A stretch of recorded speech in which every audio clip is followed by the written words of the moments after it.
Ladies and gentlemen, thank you for standing by and welcome to COVID-19 media briefing. At this time, all participants are in a listen-only mode.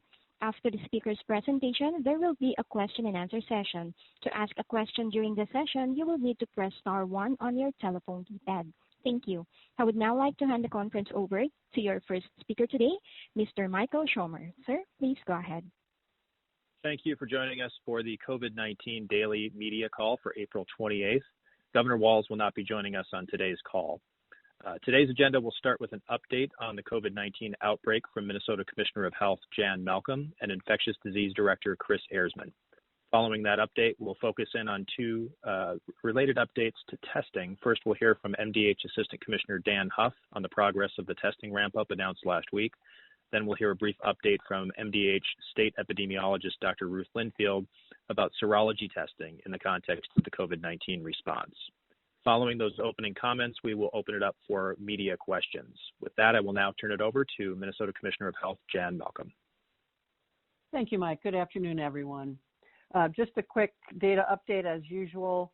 Globally, as of early this morning, we did pass the 3 million case mark and over 211,500 deaths.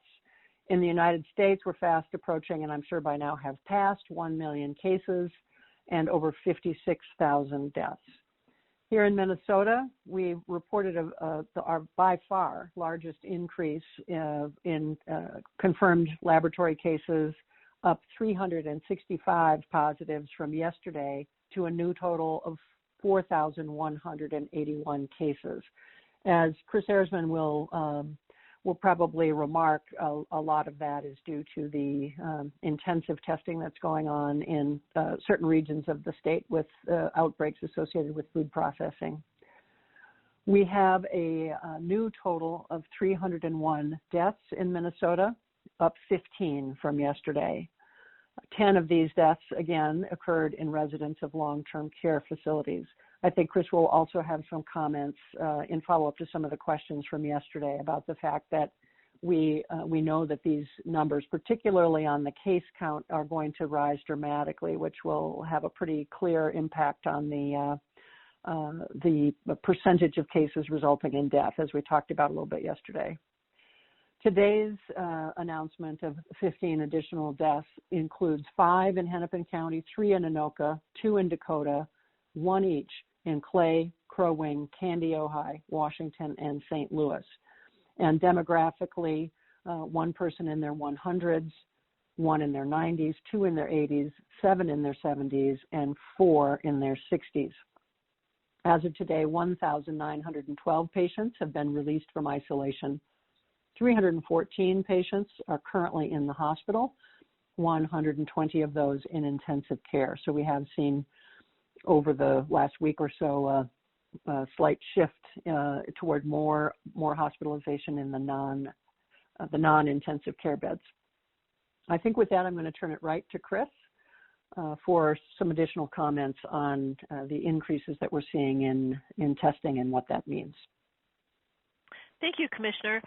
Yes, I just wanted to make sure that we talked a little bit about case numbers. I know that we oftentimes, will get questions from reporters saying, well, you were seeing 100 cases a day and now it's jumped up to 150, or you were seeing 200, and what does this mean? And so I want to acknowledge that with the increase in testing, both with the governor's goal of increasing testing, and so, opening that up to some extent, as well as with the intensive testing that has been done at various agribusiness plants across the state, we are seeing a big increase in our case numbers. And so we want people to know that that is happening, that when you see additional cases, that's to be expected.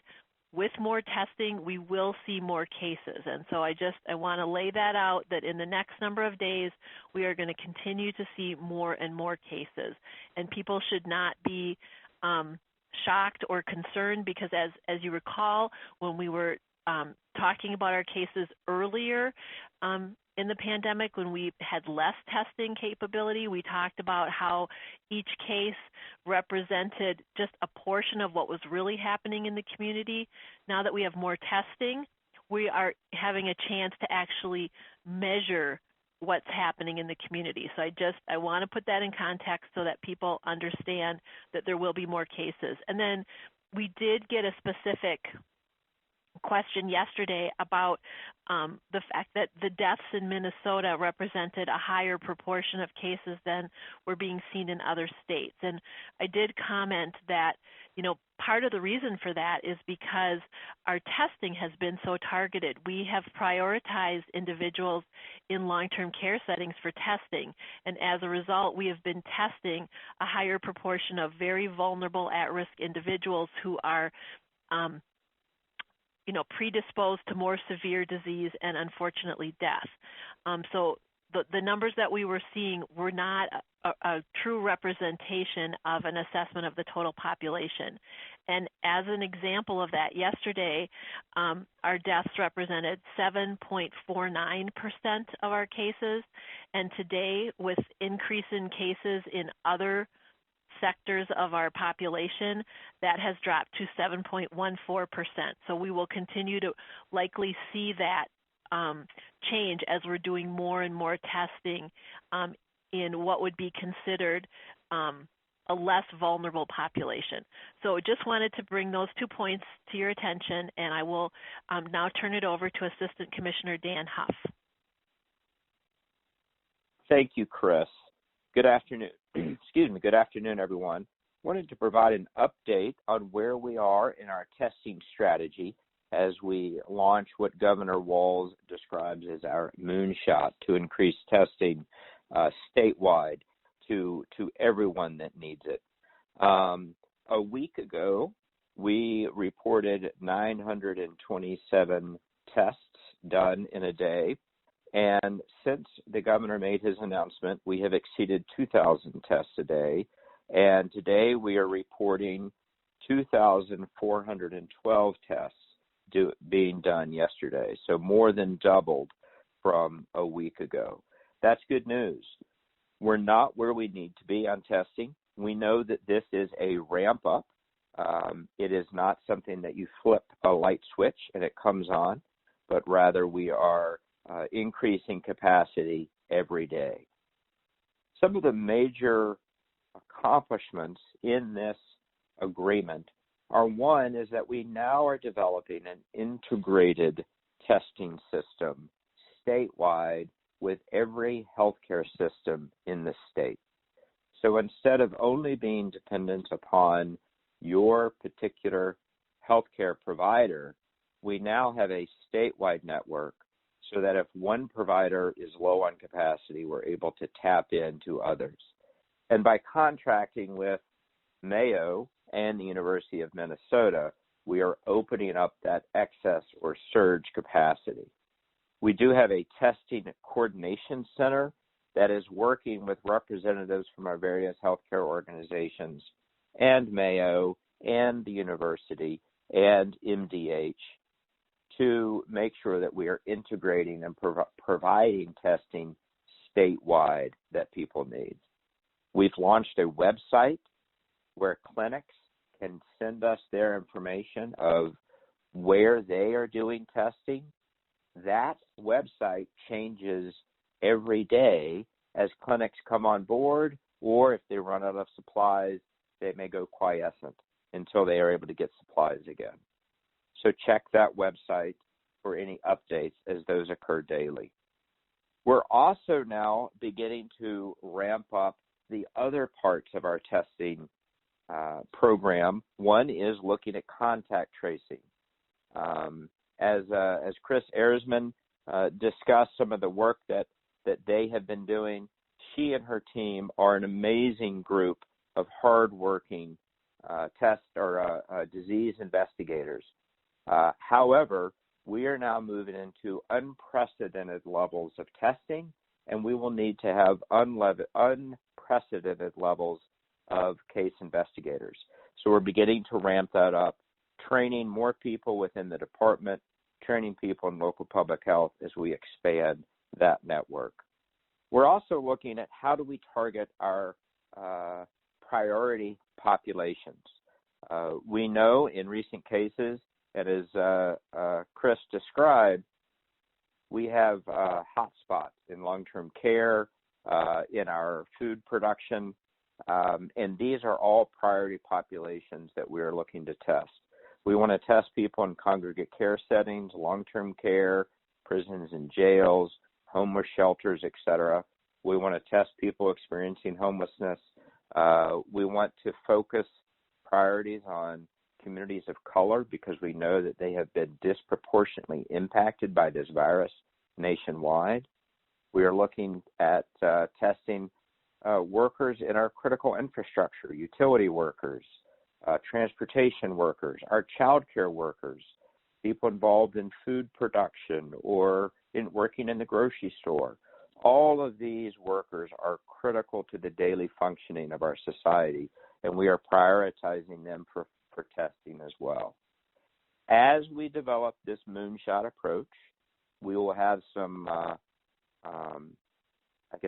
jumps and starts as we launch into this. We're making good progress. We're by no means where we want to be.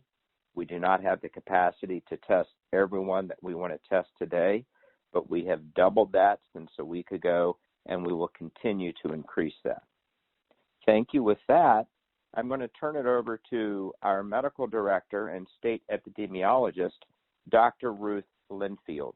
Dr. Linfield is going to talk about one segment of testing or one category of testing that we're hearing a lot about, and that is serology. Dr. Linfield? Thank you very much, Assistant Commissioner. We have been getting a lot of questions about serology, and so I thought it would be useful to spend a little time to explain what serology is and limitations and potential uses. So what serology does is it measures antibody or an exposure to something. And in order for one to measure that, it takes a little bit of time to build up antibody. There are different types of antibody, IgM, IgG. It can take about a week to be able to measure the IgM levels. It can take 2 to 3 weeks to peak the IgG levels. And so depending when after exposure one does the test, one may or may not be able to detect antibody. Another issue is whether the antibody is protective or not. And there are certain kinds of serological tests that are measuring antibody, but they are not measuring what we call neutralizing antibody. In order to do that, you need to have cells that have virus growing on it, and you put the person's serum at different dilutions, and you see if the antibody that is present can prevent that virus from replicating or neutralize the virus. And that can help us understand, does someone have protective immunity? It's not an absolute correlation, but it is a good one. There are not many tests that have viral neutralization. Most of these tests are just measuring whether there is binding to a viral protein. We also don't know if someone who has antibodies, they're exposed to COVID, to the virus that causes COVID-19, if they will be protected from disease. People are actively doing research on this now, and we just don't have that information yet. We also don't know if there is protection, how long it lasts. Does it last for 6 months? Does it last for a year? Does it last for 2 years? We don't know. This is something that we are all learning. So how do we use antibody tests against SARS-CoV-2, the virus that causes COVID? Well, right now, a good use would be to understand on a population level how many people may have been exposed to this virus. And that can help us understand the scale of the current pandemic in Minnesota communities. Another use is there's a research study going on right now on utilizing people who have had laboratory confirmed SARS-CoV-2 infection because they were PCR positive, and it is looking at whether using their convalescent plasma to help other patients who have COVID-19. And for that purpose, it is helpful to figure out who has antibodies. We do not know at this point in time how to use antibody for individual decision making. And that is because of a number of things. Number one, there are now more than 100 serological tests out there. They have a variety of performances, and some are not as accurate as others. And in fact, there is a national group that is evaluating the various tests that are out there.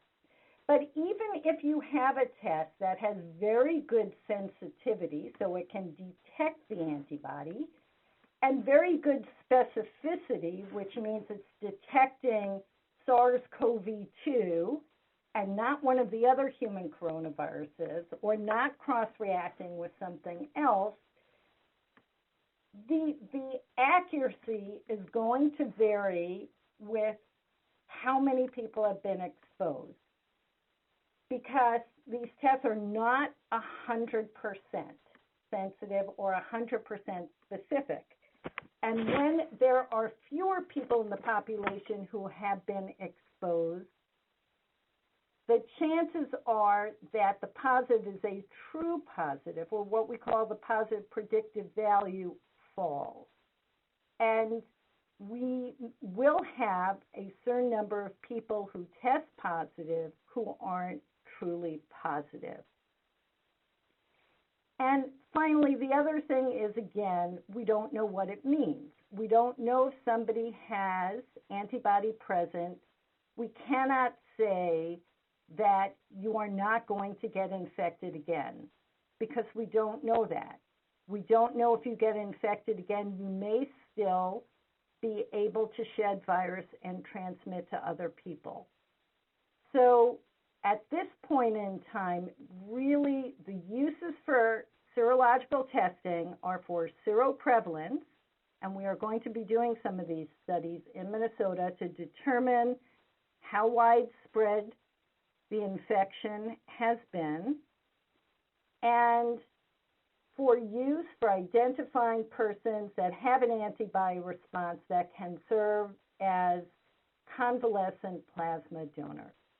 Thank you.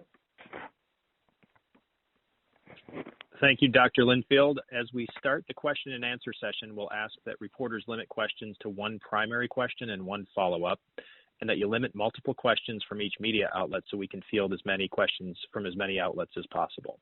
With that, operator, we're ready to take questions. Thank you. Ladies and gentlemen, as a reminder, to ask a question, you may press star and then the number 1 on your telephone keypad. Your first question comes from the line of Tim Nelson from NPR News. Your line is open. Hi, thanks for taking the question today. Senator Housley has suggested that the state should test all residents and workers in long-term care. You mentioned that Kris Ehresmann or Dan Hall in talking about priority testing. Are you thinking about responding to this or making this a priority to do universal testing in these long-term care facilities as we're seeing them become real hotspots? Hi, this is Commissioner Malcolm. I'm going to turn that to Kris in just a minute for comment. But I just learned of Senator Housley's suggestion just a little bit ago, and have not had a chance to talk to her yet. I think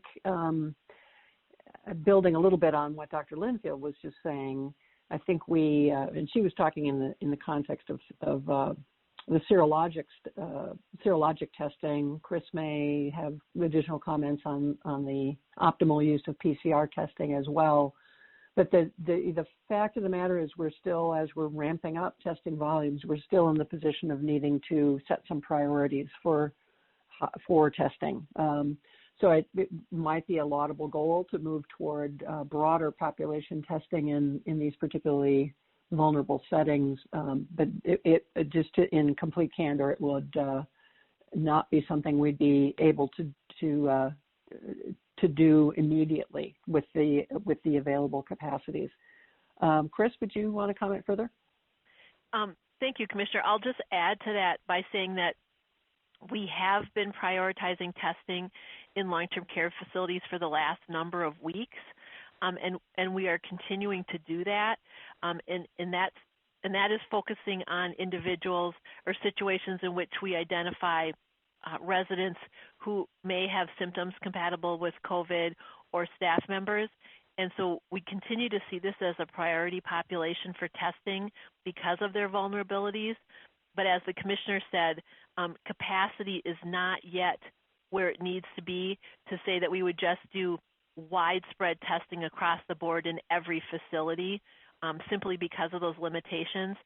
The other consideration that we always want to keep in mind when we're doing testing is that testing is not just a question of, getting a result. There are implications with those results, not only within the facility that help us with cohorting and isolation and all of those things, but we have to make sure that we have plans for staffing, or when we're testing in plants, that we have, if people need housing to ensure that they can isolate or quarantine safely, that we have plans for that. So we always want to make sure that when we're engaging or preparing to do widespread testing, that we have considered all of the other necessary supporting factors that have to be in place when we do that.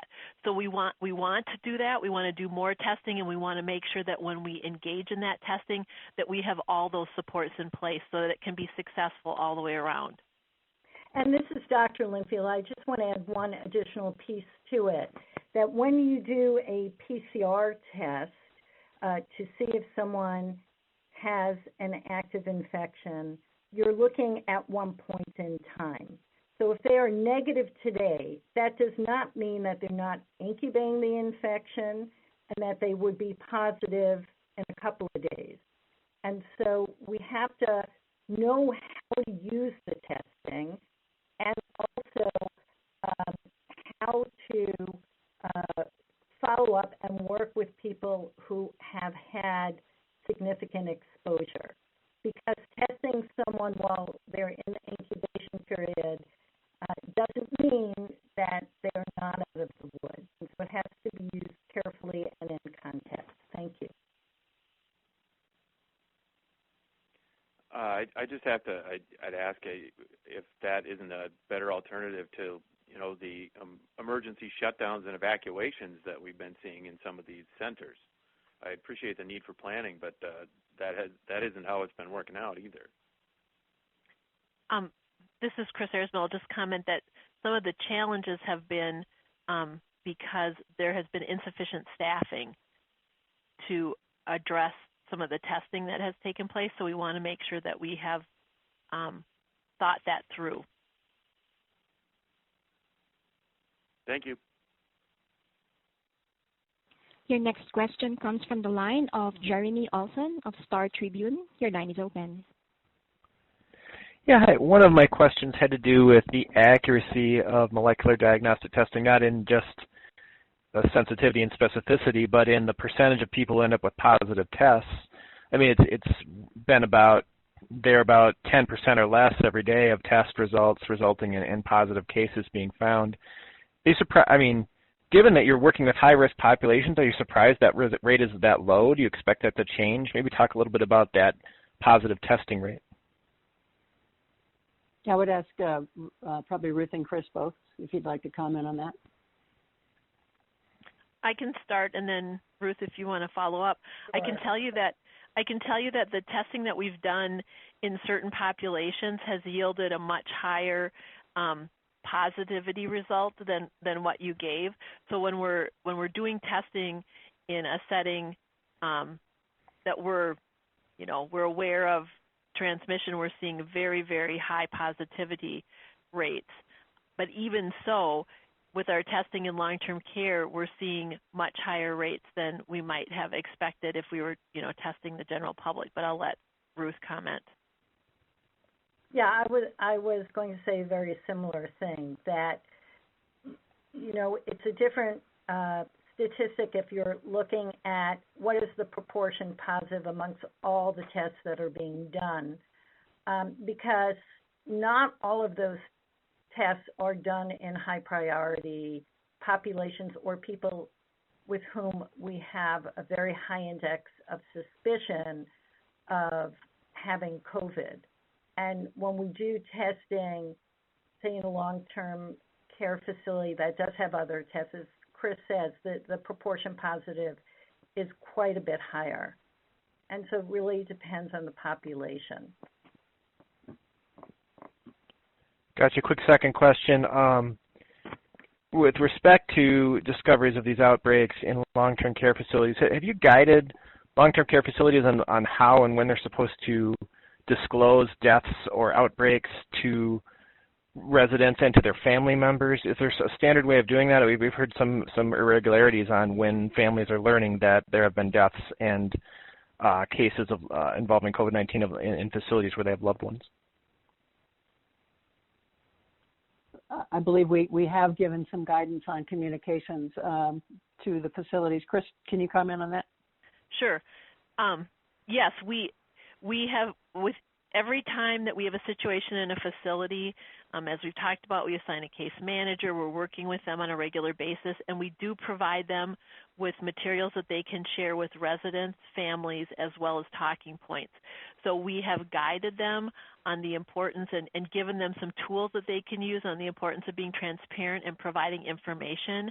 That is not something that we can control in terms of how they use those tools, but we definitely are providing them with tools and information that they can use in communicating both with residents and family members, because we think it's important that they're doing that. Thank you. Your next question comes from the line of Emily Havoc of Care 11. Your line is open. Hi, thank you all for taking my question and taking the time today. This would actually be for Dr. Linfield. Thanks for joining the call today. I kind of want to use your time since you're here to ask you to just expand a little bit on, you talked about antibodies and that we don't really know how protective those are and how much immunity someone might have. From a layperson's perspective, I think it seems like we're putting a lot of stock in that hopefully being true. So can you explain why we at least are hopeful that will happen? And I guess, looking at, we don't know that much about this virus, but looking at similar viruses, do we see those same antibodies being protective? Can you kind of walk us through just the basics of why we're looking at these and why we think that they may offer some immunity? Sure. I do need to just say this is a new virus, and so we are really learning as we go. But certainly there are other viruses for whom let's take measles virus. If you've been exposed and you've had the disease, or if you've been immunized, you do develop very strong protective immunity against having disease or infection again if you are exposed to measles virus. We do know that there are other infections, though, that the immunity is much more short-lived. Some of that is because there are changes in the virus, such as influenza, which is another type of RNA virus. Coronavirus is an RNA virus, but influenza has the capacity to change more frequently. And that's why every year we come out with a new vaccine because of the point mutations that occur in the virus. What we are hoping with coronavirus is that there will be protective immunity, because that is what is going to get us out of this pandemic, when there is a high enough proportion of the population that has protective immunity, then transmission of the virus fizzles out.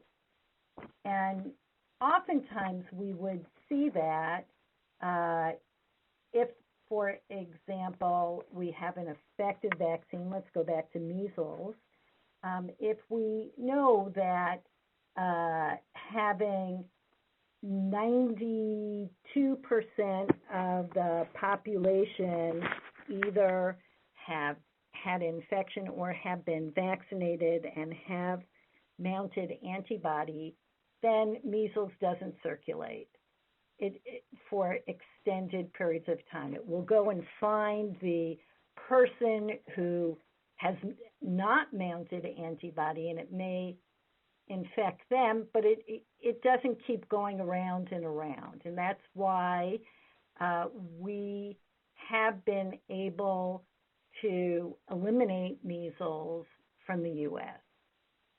We don't know what that proportion of population-based immunity is. This has also in the past been called herd immunity with COVID. It depends a bit on how transmissible it is. It depends a bit on how long-standing and effective the protective immunity is.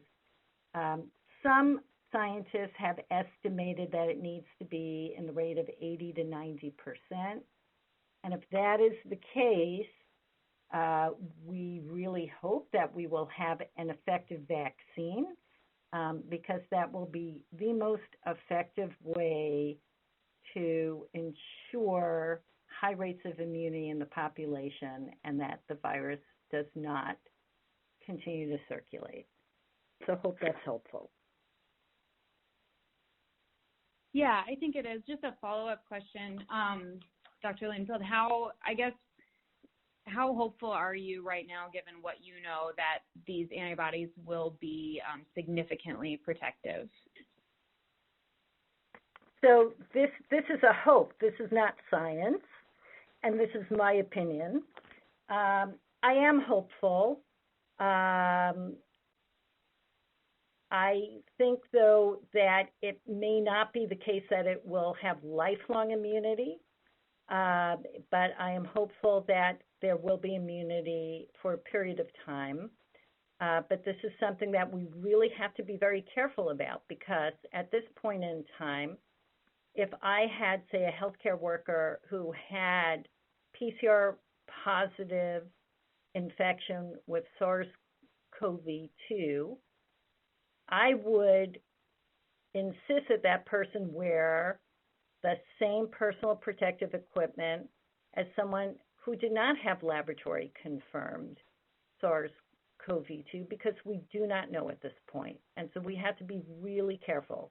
This does not mean if someone has had it and they have a positive antibody test that they don't have to social distance anymore. We just don't have that information, and the stakes of making a mistake are too high.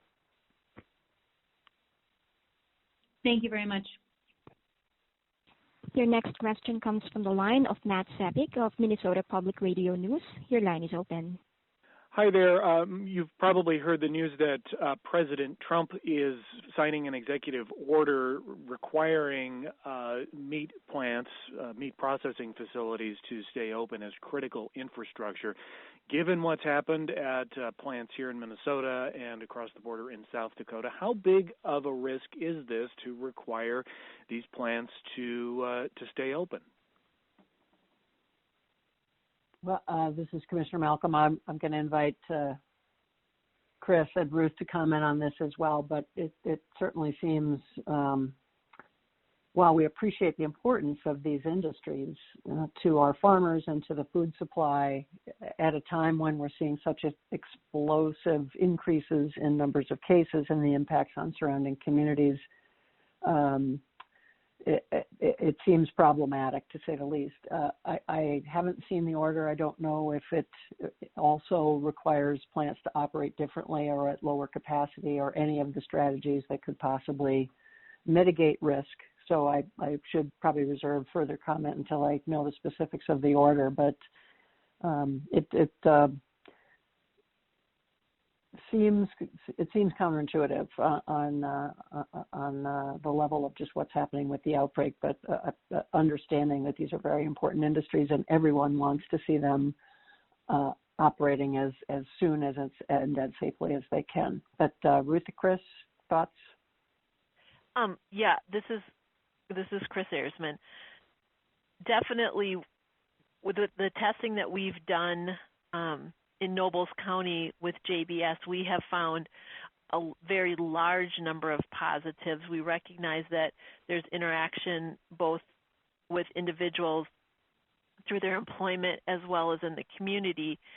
Nonetheless, we definitely know that there's transmission that is occurring in the plants. And so there are a number of considerations. In the case of JBS, they have employees who need to be out of work because they tested positive and are isolated. And so that's going to be a challenge going forward in terms of wanting to reopen just because of the employees that are not able to work. I think we want to make sure that any industry that is essential and continuing to work is able to do so in a manner that keeps their employees safe. And so I too just got an email that came to my account just as we're talking here and with this, and I haven't had a chance to look at the details either, but I think that as the commissioner said, we are very committed to making sure that these essential workers and essential services continue, but we want to make sure that we're doing it in a manner that is safe for the employees. And so we'll have to evaluate this more, but we do know that we have situations in which there has been transmission, and so we're going to have to make some changes in order to make sure that we're doing things that are best for the industry as well as the employees. And if you don't mind, I have another question related to hospitalization, specifically the survival rate for people on ventilators. Do you know what it is, or is that something that MDH is keeping track of? We are doing extensive evaluation of hospitalized cases, and so I can check to see what the latest data are. If you want to reach out to Mike Schomer, we'll get that to you, looking at what we're seeing currently in terms of individuals who have been on ventilators. Okay, thank you. Your next question comes from the line of Bill Werner from Minnesota News Network. Your line is open. Hi, thank you very much for taking the question. I want to put this in perspective of the percentage of deaths that we have had in Minnesota at long-term care facilities. I think it's just under 80%, 77%. And I understand what Dr. Linfield is saying relative to incubation periods and accuracy of tests. But given that those long-term residents are being hit so hard by this, does it make sense to perhaps waste some of those tests to perhaps save some additional lives? Now, I understand that those folks are perhaps going to die at higher rates than the rest of the population. That's an unfortunate reality of this. But does it make sense to put more resources there even if we're wasting some of the tests? Second part of that question is, if you get to 20,000 a day, how soon are you going to get to 20,000 a day? And if you're at 20,000 a day, would you feel comfortable with universal testing or nearly universal testing at long-term care facilities? This is Commissioner Malcolm, and I'd certainly invite not only Ruth and Kris, but Dan, if you're still on the line, to comment as well.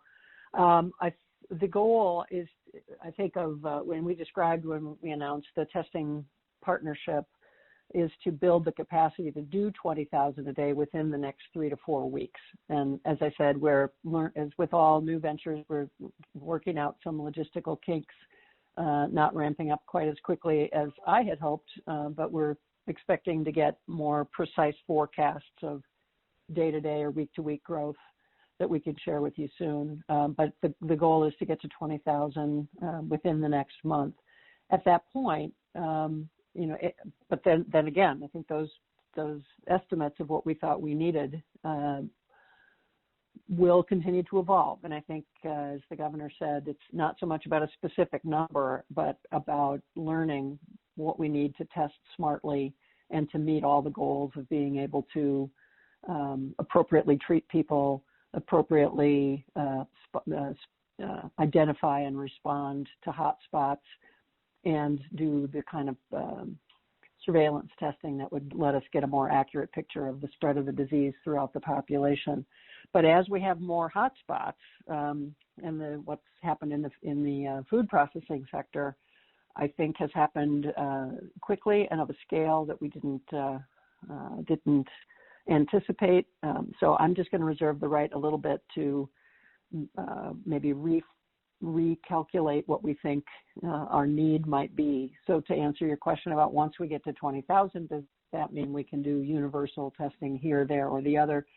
That's just, I don't feel good about giving you a definitive yes or no without kind of revisiting some of those estimates of what we need the testing for. But Dan, I'd invite you to add any thoughts if you have any. Well, no, Commissioner, I think you said it well. It is a moonshot. We don't get to the moon overnight, and every day we're working with our partners to add more capacity.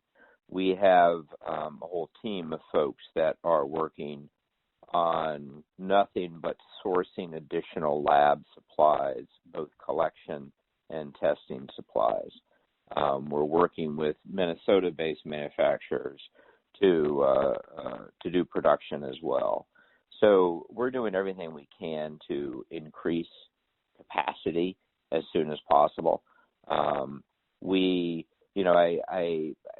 of your question was, whether it would be throwing away tests. We want to test everyone we can.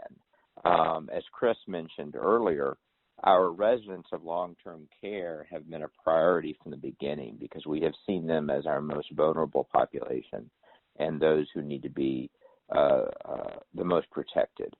And that's why we have done much more intensive testing in long-term care. We are still prioritizing folks in long-term care. And in fact, our own public health lab is dedicated to just that population, testing people in long-term care. So we've reserved that full capacity for that population. We have a number of priority populations. We have our long-term care. We have the folks in food production, the meat plants that you mentioned or another reporter mentioned. These are all priorities, and testing is an important part of this. It's not the only strategy because we continue to have our old boots on the ground epidemiology, which is if people are symptomatic, they need to isolate themselves. And if we have people in these populations that are symptomatic, they're isolated. So testing is definitely an important part of the strategy, but it is not the only part of the strategy. And this is Ruth, and I just wanted to add, again, and reinforce that long-term care absolutely is a priority for us. I was just talking a little bit about the limitations of testing on any particular day. That one needs to have an approach and follow-up. You need to put measures into place so that people who have the virus are not transmitting it to other people. So there are a whole series of interventions that need to come together, and we are working very hard with our long-term care facilities, and we are also working with them around what are best practices for using the personal protective equipment so that our healthcare workers who are in long-term care don't get infected, working with them about best practices for when and how to cohort patients or residents. There are many, many layers, as Dan alluded to. So we are very concerned and working very closely with long-term care. I just wanted to make that clear.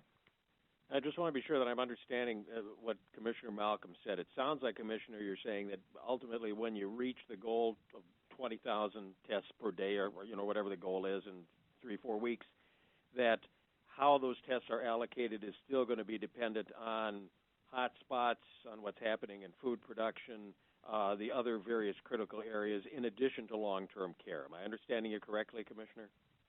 Yeah, yes, Bill, that's what I said, is that just in Very terms good. of the target number of how far does that 20,000 number get us toward all those multiple goals. I just would like to revisit that with the team to see, based on what's evolved in the last couple of weeks, if our estimates of what the goal should be may have changed. Okay, thank you. I appreciate it. Your next question comes from the line of Dave Orick from Pioneer Press. Your line is open. Hi, thank you. So I know it's ahead of it, but from where you guys stand from a testing standpoint, will we be ready Monday to reopen the next level of things? Commissioner Malcolm here. That is certainly one factor that the governor will be considering. How much progress are we making on testing, and how quickly do we expect that to be ramping up? It is not a singular factor in his decision. So I can't I can't say that if we're at 4,500, he would say no, and 6,000, he would say yes. I think it's going to be much more complex than that. We are still, as we've discussed, in a growing phase of the epidemic. So trying to balance all those considerations will be important. Thanks. And just to follow up on something that's been discussed earlier and was asked yesterday, the percentage of those who are dying who are in long-term care seems to be high in Minnesota.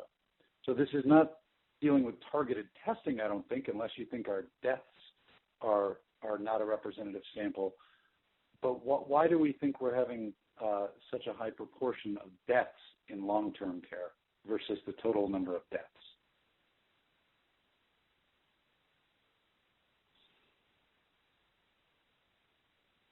Well, I'm not sure if it was a question of the number of deaths in long-term care compared to all deaths, as it was deaths in long-term care compared to the number of tests. No, the first. Yeah. I'm sorry. Right. The number of deceased in long-term care as a percentage of the total number of deceased. Right, and I don't know, Kris or Ruth, if you have the national comparable figures on that, but I think it's so that we can answer that question. If not right today, we can get you that. But I do think it's as we I think said yesterday. We think it's also a function of doing a pretty good job of protecting the general population from the spread of the disease so far, and really good access to health care for in general. For the folks who are still at risk due to underlying conditions, but may not have the same combination of risk factors given their age. But Ruth or Kris, would you have any other comments on that. Well, this is Kris Ehresmann. I just want to clarify, we've talked about the fact that the proportion of total deaths that are related to individuals who are have been residing in long-term care is very high, but we've explained that that's because we are doing a disproportionate amount of testing in that location. So what I wasn't clear about was, are you asking why we're seeing, a high proportion of our deaths in long-term care? If so, the answer is because that is where we have been focusing our testing for the last number of weeks. If you're saying, is the proportion of deaths to residents with cases in long-term care different than what we're seeing in other places, that would be something we will look at and get back to you. I just wanted to clarify kind of what the ultimate question was. Yeah. The ultimate question should not have anything to do with the fact that you're focusing diagnostic testing on long-term care, because it's about people who are dying. Does that make sense? But the people who are dying are getting reported and attributed as dying from COVID because we have done the testing. So if that makes sense. It does make sense. That surprised me, but that raises the idea that you think it suggests that there would be a lot of deaths, more than just a handful of deceased people who are not being reported as COVID deaths because they were never tested. No, I don't think that's the message that I'm intending to send. Okay, I didn't think so either. Okay. We'll move on. Yeah, I think it's an important question, and we want to make sure we understand the question correctly and that we can get you the right answer. I think, I do not know the demographics, and I'm just wondering if Ruth or Kris do know the demographics of the deaths nationally. What percentage of those deaths nationally are among the elderly, or specifically among residents of long-term care or not long-term care? If we have those comparables to other states. I thought that the question yesterday was more about the number of deaths among long-term care residents as a percentage of the total laboratory confirmed cases, and that looking to be particularly high, and that we tried to answer that one. So we can make sure we could get clear on what your question is and get you the right numeric comparisons with other states. But I still kind of feel like we're comparing apples to oranges a little bit in our answer here. Operator, we have time for one more question. Your next question comes from the line of Jennifer Mayer of WCCO. Your line is open. Okay, I just had a follow-up to the first question about Senator Housley's suggestion for universal testing in long-term care facilities, as well as a comment that was made after that saying that we haven't had the staffing to do all of the testing. One of her suggestions is looking at other states that have deployed National Guard soldiers to assist in long-term care facilities to help with testing and staffing shortages. Is that something that we are looking at doing here to help with the testing in those places and the staffing? Commissioner Malcolm, we have had a couple of specific incidents so far where the Guard has helped with some emergency staffing needs.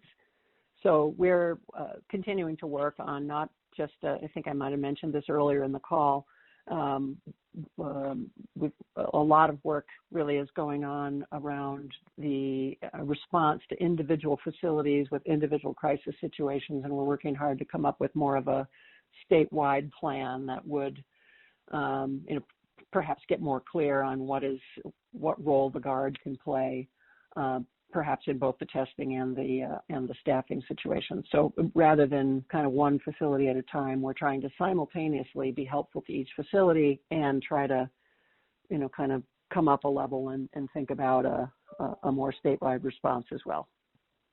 So what needs to happen, I guess, to kind of get this plan in place, and how quickly can this happen?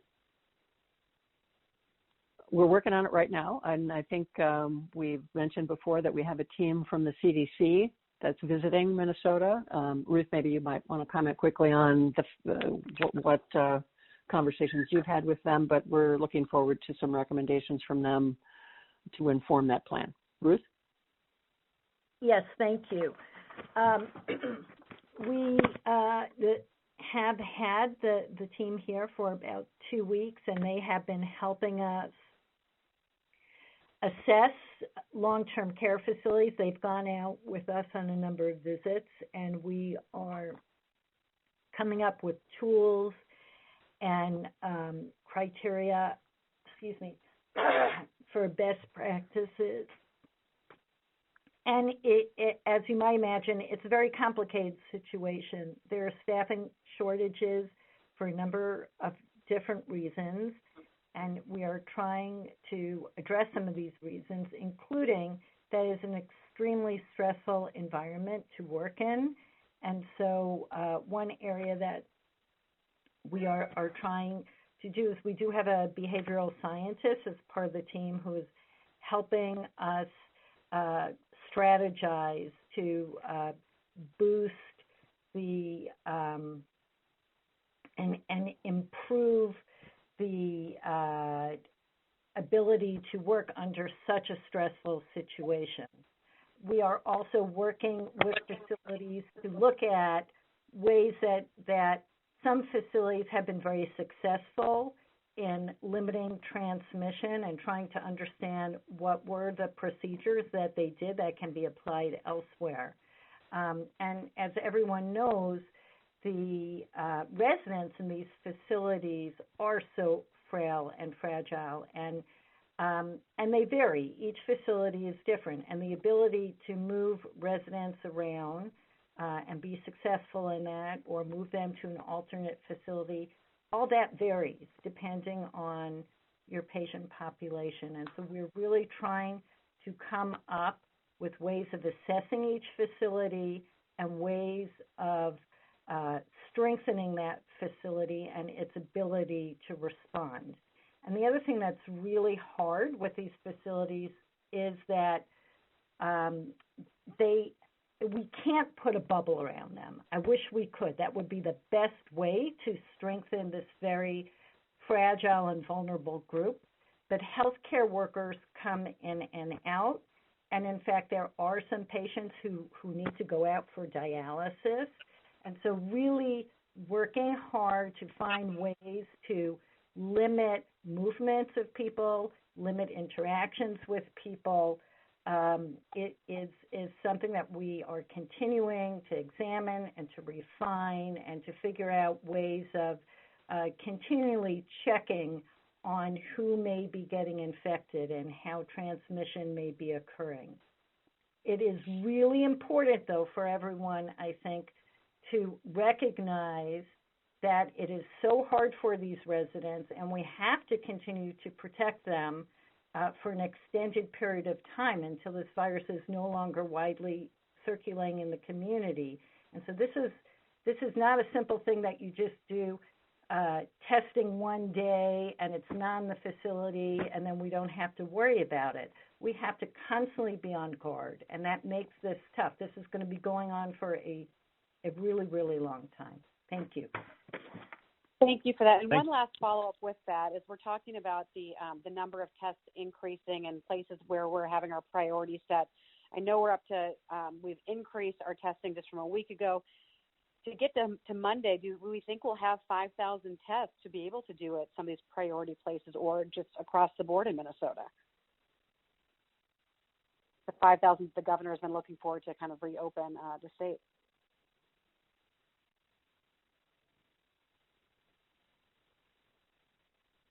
I'm sorry. Okay.